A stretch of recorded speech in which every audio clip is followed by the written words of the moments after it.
Assalamualaikum adik-adik kelas 5. Pada video kali ini kita akan belajar tema 3, subtema 3, pembelajaran 6. Keragaman sangat sering kita temui dimanapun kita berada.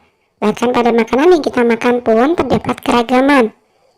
Setiap makanan mengandung vitamin dan zat yang berbeda serta penting bagi tubuh. Tentunya akan tidak seimbang jadinya jika kita terus-menerus mengonsumsi protein atau karbohidrat saja. Kita perlu mengonsumsi makanan yang beragam untuk pemenuhan gizi tubuh kita. Ternyata keragaman memberikan banyak manfaat dalam kehidupan kita. Keragaman justru semakin memperkuat dan memperkaya suatu bangsa. Keragaman merupakan model pembangunan bangsa. Ini adalah tema iklan layanan masyarakat kita yang sudah kita rencanakan sejak pertemuan sebelumnya. Kali ini adalah kesempatan kita untuk menampilkannya di depan kelas. Sebelum tampil di depan kelas, pastikan beberapa hal berikut. Menggunakan suara yang keras dan lantang. Menggunakan artikulasi yang jelas dan tidak menggumam. Menggunakan kontak mata dengan penonton. Tidak menghalangi pandangan mata penonton. Tampil penuh percaya diri. Menggunakan perlengkapan pendukung iklan. Menjadikan sketsa gambar sesuai naskah sebagai pedoman berakting. Dan hafal dengan naskah yang akan dibawakan.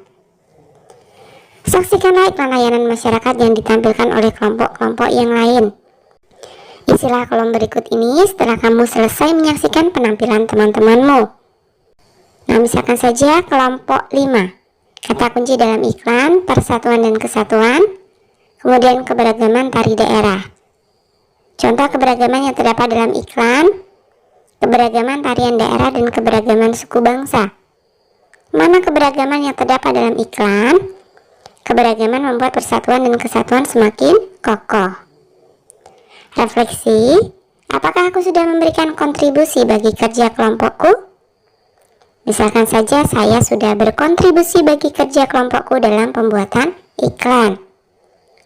Apakah aku sudah menampilkan iklan kelompokku dengan penuh percaya diri?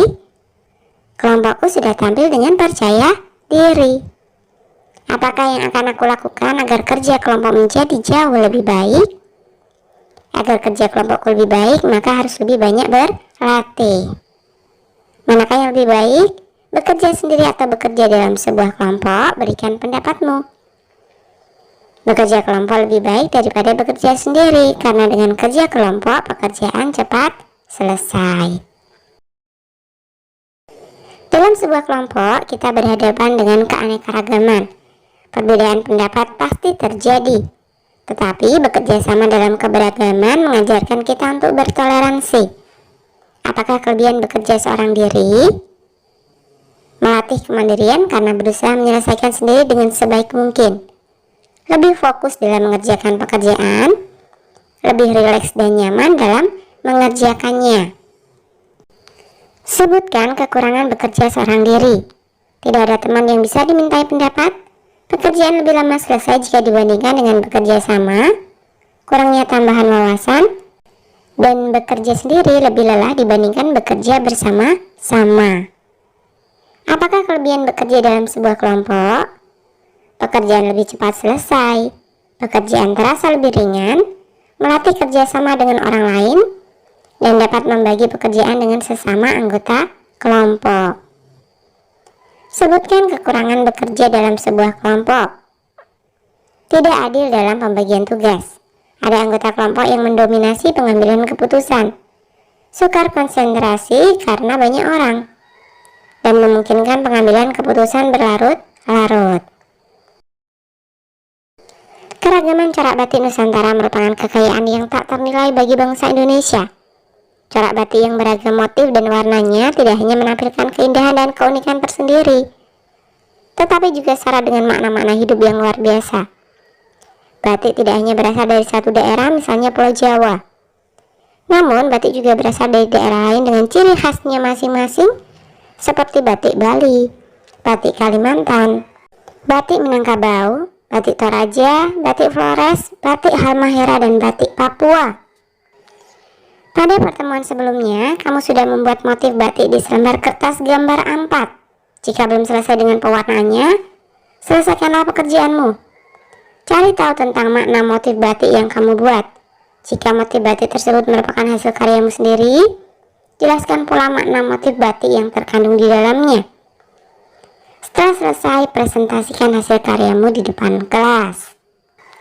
Nah, misalkan motif batik mega mendung.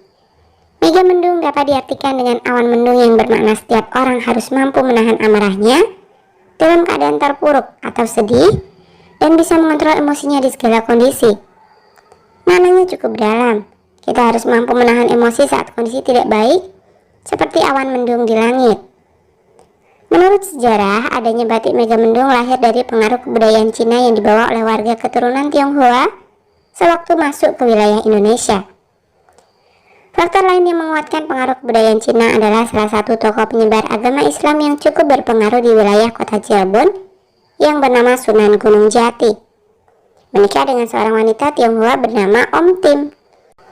Sementara itu, motif mega mendung yang berbentuk gumpalan awan ini pertama kali dibuat oleh Pangeran Cakrabuana yang ditujukan untuk orang-orang keraton. Nah, sekarang coba sebutkan teknik-teknik dalam pembuatan batik. Teknik pembuatan batik tulis. Teknik tulis menggunakan canting sebagai alat pembuat motif. Teknik cap menggunakan stempel yang di atasnya sudah berbentuk ragam hias batik.